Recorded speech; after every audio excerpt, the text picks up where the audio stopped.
I have a lot of anxiety Wasted years and regret. and depression. Depression is like the darkest and loneliest nightfall endlessly imploding in slow motion inside of your chest. And then there is fear. Fear of failure, fear of success, fear of not being special. I also worry. I worry about being misunderstood or about being too self-absorbed. I carry around guilt and shame, an abusive childhood, trauma, bad relationships, anger and rot. I was tired of it. Wouldn't you be? I've probably addressed all these things in my art in one way or another. In fact, most of my work was wrapped up in my personal self. Now I was seeking something beyond that, something that transcended me. It was time for a change, and I was hungry for a new relationship with everything and nothing. So I set off on an exodus to Joshua Tree, California, to leave my burdens behind.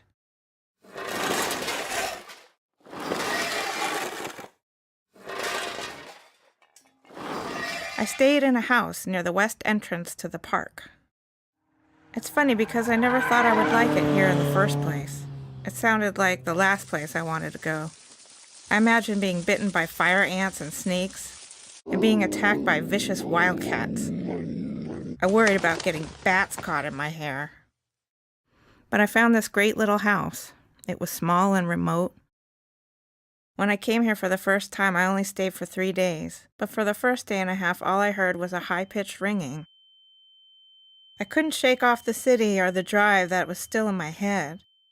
I finally woke up one morning and I was able to experience the silence, and I'm not going to lie, it was crushing.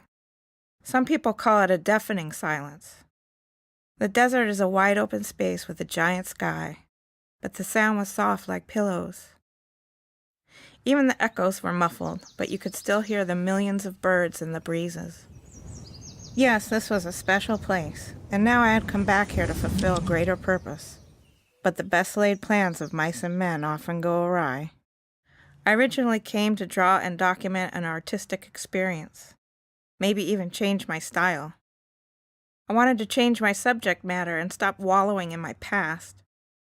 I wanted the environment to inspire me to see new contours, or at least find a new line. But I saw no line.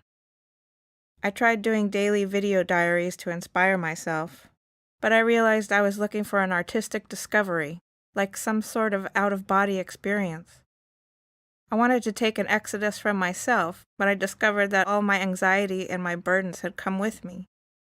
Still, I was determined to get to a place of peace of mind, and I thought a good way to get there was through Kabbalah, the study of Jewish mysticism. Kabbalah is like a system that teaches the relationship between the eternal, mysterious endlessness and the mortal, finite universe. It's not super easy to wrap my head around, but I really enjoy learning about it. While I was in Joshua Tree, I studied different Hebrew letters every day. After a while, I was able to meditate on the stories in the Torah. Who knew? Me and the Torah. What a trip. I thought that by the end of my stay, I'd for sure be freed of my baggage. But I left Joshua Tree dragging them all back to Los Angeles with me.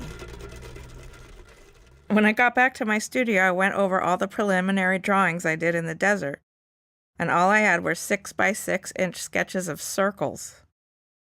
Some had Hebrew letters in them, but for the most part, they were just colored pencil circles. So what was that about? I think the circles represented my meditations on all the big rocks. There are tons of giant rock formations out there, huge boulders that may have been there millions of years. I couldn't stop thinking about them. I was obsessed. I was in awe. It made me feel like a tiny dot on the earth, kind of like a bug, a humble bug. So I began working on paintings that reflected these circle drawings. I pieced together garment patterns in the shapes of Hebrew letters, sewed them to the canvas, then painted circles on top of them. But something was still missing, and it would take me 4 more months to figure out what that was. In the meantime, I was still studying the Kabbalah and finally came across the tales of Reb Nachman of Breslov. That's when I really started to wake up. Reb Nachman of Breslov was the great-grandson of Baal Shem Tov, the founder of the Hasidic movement. The guy was brilliant, and the more I read about him, the more he knocked my socks off. That's when I decided to go back to the beginning and look at my Joshua Tree photos with new eyes, and I saw exactly what was missing on my original Exodus there. Me.